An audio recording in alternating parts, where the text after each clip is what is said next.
Avec la grande récession qui arrive à grands pas cette année-là, beaucoup d'entreprises vont faire faillite ou licencier une grande partie de leurs salariés. Donc si toi, aujourd'hui, tu as un emploi stable avec un salaire, eh bien tu risques fortement de le perdre très prochainement. C'est pour ça que dans cette vidéo, je vais te montrer comment tu pourras remplacer ton salaire actuel le plus vite possible avant que ça soit déjà trop tard. C'est parti! Bonjour, c'est Elias et bienvenue sur ma chaîne où je t'aide à devenir libre financièrement. Donc je t'invite à t'abonner à cette chaîne et à me laisser un petit like pour pas rater mes prochaines vidéos.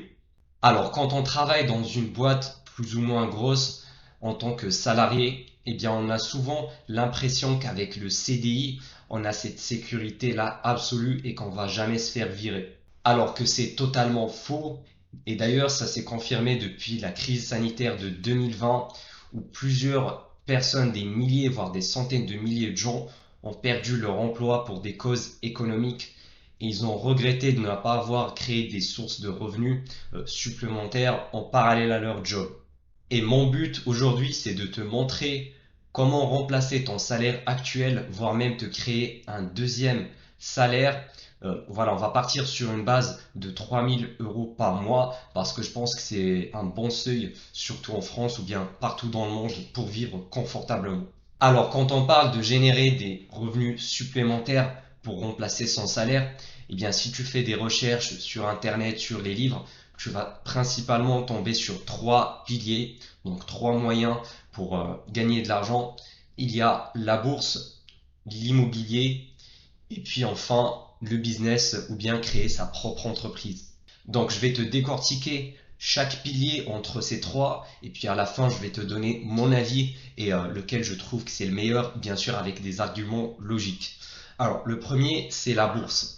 C'est-à-dire investir son argent, ses économies, donc une partie de son salaire, dans le marché boursier, dans des entreprises qui vont prendre de la valeur, donc voilà, générer de la valeur et générer de l'argent. Du coup, la valeur de l'action va commencer à monter au fur et à mesure. Donc la principale méthode d'investissement, ça va être des ETF, donc investir sur des indices boursiers qui vont regrouper plusieurs entreprises américaines, par exemple le S&P 500, ou bien des actions du monde entier comme le tracker MSCI World.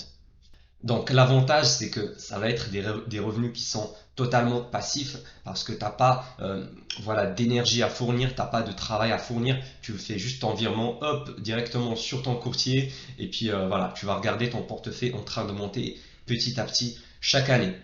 Mais le principal désavantage, tu l'as bien deviné, il faut déjà avoir de l'argent à investir. Donc pour te générer les 3 000 € par mois, il faut déjà, ça fait à peu près 36 000 € par an. Du coup, si on prend une bonne moyenne qui est de 10% de croissance par an, eh bien, tu vas avoir besoin d'au moins 360 000 € qui soient investis en bourse. Et ça, c'est un capital énorme.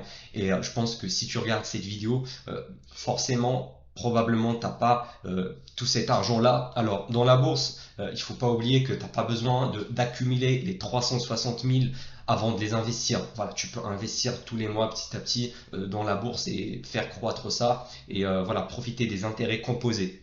Mais c'est quand même une méthode qui demande beaucoup d'argent de départ et si tu n'en as pas, eh bien malheureusement, il faut oublier. Également, tu auras besoin de plusieurs années, voire dizaines d'années selon le montant que tu vas investir tous les mois. Du coup, c'est vraiment la méthode la plus lente pour faire remplacer ton salaire. La deuxième méthode, c'est d'investir dans l'immobilier pour se générer des revenus locatifs. Alors là, l'avantage comparé à la bourse, c'est que tu auras besoin de beaucoup moins de capital. Pourquoi? Parce que tu vas tout simplement pouvoir utiliser ton salaire pour aller chez une banque et se faire prêter l'argent du bien immobilier que tu veux acheter. Et donc voilà, une fois que tu as mis ton bien en location, eh bien, une partie des loyers va être utilisée pour te payer tout ce qui est mensualité de crédit de la banque, des charges, etc. Et toi, il va te rester une petite partie, c'est ce qu'on appelle le cash flow. Donc c'est l'excédent positif entre ce que te paye ton locataire et ce que tu dois payer en charge et en crédit. Et selon la rentabilité de ton bien et selon ton marché, ce cash flow-là positif va être plus ou moins grand. Mais dans le meilleur des cas, même si tu fais de l'optimisation avec voilà, de la location en courte durée, en colocation avec du Airbnb, etc., eh bien, en général, ça va dépasser rarement les 500 voire 600 euros par mois. Et donc, pour te générer ce salaire de 3000 euros par mois, il va te falloir minimum acheter 6 biens immobiliers. Donc, t'imagines la grosse charge de travail. Il faut déjà trouver chaque bien, négocier avec le vendeur, faire des propositions, acheter le bien, passer chez le notaire, rénover, mettre en location et tout ça, il faut le répéter 6 fois. Donc c'est hyper chronophage et c'est hyper dur à faire. En plus, il faut pas oublier que les banques ne vont pas te prêter à l'infini. Donc voilà, ça va être selon ton taux d'endettement et au bout d'un moment, tu vas être bloqué. Par exemple, tu vas acheter le premier bien, la banque va te suivre, puis le deuxième, ça va être plus dur. Et puis par exemple, au bout du troisième, ça va bloquer. Donc tu vas avoir juste droit à acheter seulement deux biens à crédit. Du coup, tu n'arriveras malheureusement jamais à remplacer ton salaire avec ça. Et puis, il y a beaucoup de formateurs dans l'immobilier qui vont te dire que c'est facile, t'as pas besoin de mettre un capital de départ, t'as pas besoin de mettre un apport, alors que c'est totalement faux. Depuis la crise sanitaire de 2020, il est devenu quasiment obligatoire partout en France de mettre minimum un apport de 10% dans tous les biens. Et ça va être hyper, voire quasi impossible de faire un financement à 110%. Donc personnellement, je trouve que l'immobilier, comme la bourse, c'est quelque chose qui est réservé aux gens qui ont déjà les moyens financiers à investir. Et puis avec l'immobilier, ça prend encore plus de temps que la bourse. Donc si je voulais remplacer mon salaire, je vais éviter ces deux méthodes-là. Du coup, on va passer à la troisième méthode, c'est de créer son propre business ou sa propre entreprise. Donc il y a des business dans le dur, par exemple un restaurant, une laverie automatique, voilà, je sais pas moi, un hôtel, etc. Donc tout ça, c'est des business, des entreprises qui nécessitent également un grand investissement au départ, voire aller voir des banques, prendre des crédits, etc. Donc voilà, c'est les mêmes désavantages que l'immobilier. Du coup, je vais pas trop m'attarder dessus et je vais directement passer au business en ligne. Pourquoi? Parce qu'on a besoin de beaucoup moins de ressources pour se lancer, c'est beaucoup moins chronophage, puis c'est encore plus rapide de gagner de l'argent avec des business en ligne comme tu n'as pas de charge fixe, tu n'as pas des coûts et donc la marge, donc ta marge de profit va être juste énorme, quasiment 100%. Donc il y a plusieurs types de business en ligne que tu peux lancer. Le plus connu, je pense que tu le connais toi aussi, c'est le dropshipping, c'est-à-dire qu'on va juste vendre des produits qui ne nous appartiennent pas dans une boutique en ligne et attirer du trafic, soit en organique, soit avec des publicités en ligne pour voilà, le convertir et vendre nos produits et faire une petite marge sur chaque produit vendu.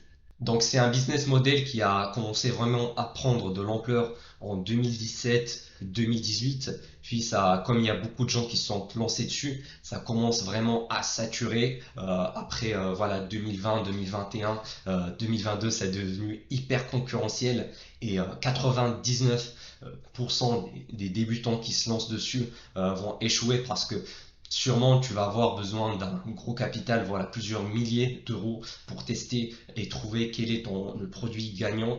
Et même avec ça, tu risques que, une fois que tes concurrents vont regarder que que tu fais beaucoup de chiffres avec, eh bien, ils vont te copier tes publicités, ils vont te copier ton site, ton funnel et tout ça, ça te fera plus de concurrence et ton produit va mourir et va plus être rentable et il faut encore retrouver un nouveau produit et ça en finit jamais. C'est pas un business stable à mon avis. Tu dois à chaque fois, voilà, c'est quasiment une rat race. Alors il y en a qui vont te dire de te créer une marque. C'est tout à fait possible. Après, il faut avoir les moyens, il faut avoir le capital financier à investir dessus. Et puis les marges dans ce business-là, ils sont vraiment ridicules. Voilà, le mec, il te montre sur son dashboard Shopify ou Stripe qu'il a gagné 100 000 euros ce mois-ci, alors qu'il a probablement dépensé 90 000 euros en publicité et voilà 5 000 euros en coût produit. Il lui reste quoi à la fin? Quelques milliers d'euros pour 100 000 euros de chiffre d'affaires. Donc le dropshipping classique, je te conseille de jamais te lancer dessus parce que tu auras besoin de beaucoup voilà, de qualité, beaucoup de compétences, surtout si tu es débutant. Et puis là, avec l'apparition de TikTok, je pense à mon avis, la meilleure méthode, c'est d'utiliser la puissance de TikTok et du trafic organique que ça t'offre voilà, pour vendre tes produits et ne pas utiliser Facebook Ads, voilà, la méthode classique. Je pense que TikTok avec le contenu organique et voire même TikTok Ads, c'est le meilleur moyen si tu veux vraiment percer dans le dropshipping. Mais même avec ça, je pense que ça va saturer dans les prochains mois à venir parce que même sur TikTok, il y en a beaucoup qui commencent à se lancer dessus. Du coup, en fait, c'est le même cycle qui se répète et sur le long terme, tu vas jamais pouvoir remplacer ton salaire et avoir des revenus qui sont fixes sur lesquels tu peux t'appuyer voilà, pour voyager, pour t'acheter une maison, etc. Parce que c'est pas un business qui est stable, tu peux gagner 5 000 euros de bénéfices ce mois-là, le prochain mois tu vas perdre 5 000 euros, le mois d'après 10 000 et puis tu vas perdre 15 000. Donc, bref, c'est pas du tout stable et je suis pas du tout fan de ce business model. Mais enfin, quel est le meilleur business à lancer pour se générer un salaire? Eh bien, ça va être tout ce qui est freelancing, être consultant ou coach, ou bien d'avoir une agence marketing. C'est ce qu'on appelle également le SMMA. Et c'est ce que j'ai fait moi personnellement parce que j'ai une agence qui génère plus de 6 chiffres par an de bénéfices. Et ce que j'adore dans ces business models, c'est que tu peux te lancer en mode lean startup, donc tu n'as pas besoin de ressources, tu peux te lancer directement avec 0 € ou bien juste avec quelques dizaines d'euros par mois pour les logiciels, le nom de domaine, etc. Et puis signer tes premiers clients et remplacer ton salaire très très vite. Voilà, moi personnellement, je suis sur des contrats entre 2000 et 5000 euros par mois. Donc si tu es débutant, ça va être assez simple de signer un client à 1500 euros par mois. Et du coup, tu l'as compris, juste avec seulement 2 clients, tu vas déjà atteindre les 3000 euros par mois. Et du coup, si tu arrives à signer ces 2 premiers clients-là au bout de 30 jours, eh bien en 30 jours, tu as déjà remplacé ton salaire et tu peux quitter ton job si s'il te saoule, si tu le détestes. Et donc, en quoi ça consiste le SMMA? Eh bien, c'est tout simplement de vendre des services à des entreprises qui ont besoin qu'on leur gère leur campagne publicitaire sur les réseaux sociaux ou bien gérer leur contenu sur Internet, leur créer des sites web, des tunnels de vente, faire de l'email marketing, des chatbots, etc. Donc, on va être des prestataires de services en B2B et l'avantage, c'est que la marge elle est vraiment énorme, c'est quasiment 100%. Après, tu vas pouvoir déléguer à d'autres personnes si tu veux vraiment scaler ton agence. Et dans ce cas-là, ça va diminuer à 70 ou 80%, ce qui est déjà vraiment pas mal. Parce qu'on n'a pas de coût de produit, on n'a pas besoin de faire de la publicité payante et on n'a pas besoin de payer les applications sur Shopify. Et du coup, tu vas me dire, mais comment je vais faire concrètement pour signer ces 2 premiers clients-là? Eh bien déjà, la première chose, c'est qu'il faut définir c'est quoi le service que tu vas offrir et c'est quoi ta niche. Ensuite, tu dois aller prospecter, donc démarcher des entreprises pour avoir des rendez-vous avec le décisionnaire. Donc en général, c'est le patron de l'entreprise. Et ensuite, pendant ces rendez-vous-là, tu vas vendre ton service. C'est ce qu'on appelle le closing. Et si tu veux savoir comment je fais exactement chaque étape de ce process-là, eh bien, je t'invite à faire un tour sur ma chaîne, donc sur l'onglet playlist. Et j'ai fait des vidéos et tu peux te former gratuitement juste en regardant mes vidéos et les appliquer dans ton agence.